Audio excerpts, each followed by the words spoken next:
Proyek Strategis Nasional (PSN) yang tengah dilaksanakan di PIK 2 Banten memicu protes luas dari masyarakat setempat. Mereka menilai PSN ini merugikan kepentingan umum, memicu gejolak sosial akibat dugaan pengambilan tanah warga, melanggar rencana tata ruang wilayah atau RT/RW, serta berpotensi merusak lingkungan karena berada di area hutan lindung. Dalam konferensi pers beberapa waktu lalu, Tony, perwakilan manajemen PIK 2, memberikan penjelasan terkait perkembangan proyek PSN PIK 2. PSN ini adalah wilayah di luar perencanaan PIK 2 yang dari 2009 itu berjalan, itu di luar, dan itu menjadi bagian dari terintegrasinya PIK 2 mulai Maret 2024. Jadi sejak diputuskan bahwa ada area di sisi luar kawasan PIK 2 yang sebelumnya itu dijadikan PSN. Nah, total luasnya kurang lebih di 1.800-an hektar. Jadi satu pertama adalah PIK 2 dan PSN itu dua hal berbeda. Itu yang digarisbawahi. Tony juga menegaskan bahwa proyek PSN PIK 2 tidak melibatkan anggaran dari APBN dan murni dari pihak swasta.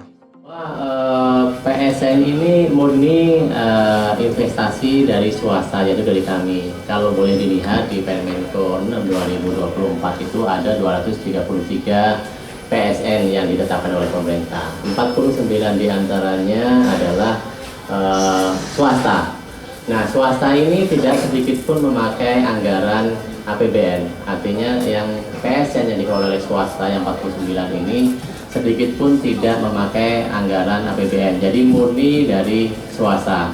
Perihal PSN PIK 2 sama, bahwa investasi kami di PSN PIK 2 ini 39,7 triliun itu murni dari kami. Jadi tidak ada satupun atau sedikit pun dana APBN masuk ke dalam proyek PSN PIK 2 ini. Menanggapi isu penggusuran warga, Tony mengklarifikasi bahwa lokasi yang digunakan dalam proyek PSN adalah lahan milik negara, bukan tanah warga sekitar. Bahwa PSN PIK 2 ini tidak menggusur warga. Kenapa tidak menggusur warga? Jadi lokasi di luar proyek PIK 2 yang real estate tadi, yang dijadikan PSN tadi yang 1.800 hektar itu adalah lahan milik negara.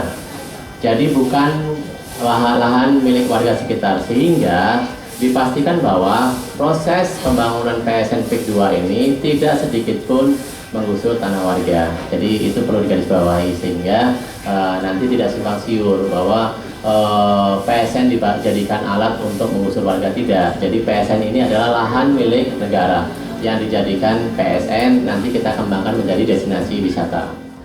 Tony juga menambahkan bahwa proyek PSN ini nantinya akan memberikan dampak positif, khususnya dalam meningkatkan perekonomian masyarakat setempat. Bahwa dari 1.600 hektar lahan milik LHK yang dijadikan PSN itu hanya 91 hektar ternyata yang bentuknya mangrove. Bapak Ibu boleh lihat data. Nah, dari sedikitnya mangrove di lokasi yang dijadikan PSN ini, dengan dijadikan PSN kita merevitalisasi menjadi 515 hektar. Artinya membantah dengan tegas dengan data bahwa PSN ini tidak merusak mangrove yang ada, tapi merevitalisasi, menambah dari 91 hektar yang sudah ada menjadi 515 hektar. Kemudian terakhir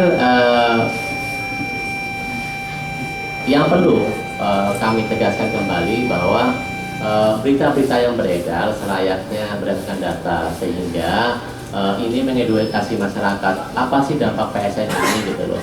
Dampak PSN ini sangat besar Bapak Ibu. Pertama terhadap penambahan tenaga kerja. Kita lihat bahwa sekarang kondisi di mana-mana ada pengurusan hubungan kerja dan PSN ini justru menambah. Kita menargetkan kurang lebih 6.500-an tenaga kerja yang nanti akan timbul akibat PSN ini. Kemudian kami juga sudah menghitung, ternyata memang ada multiplier effect atas PSN ini.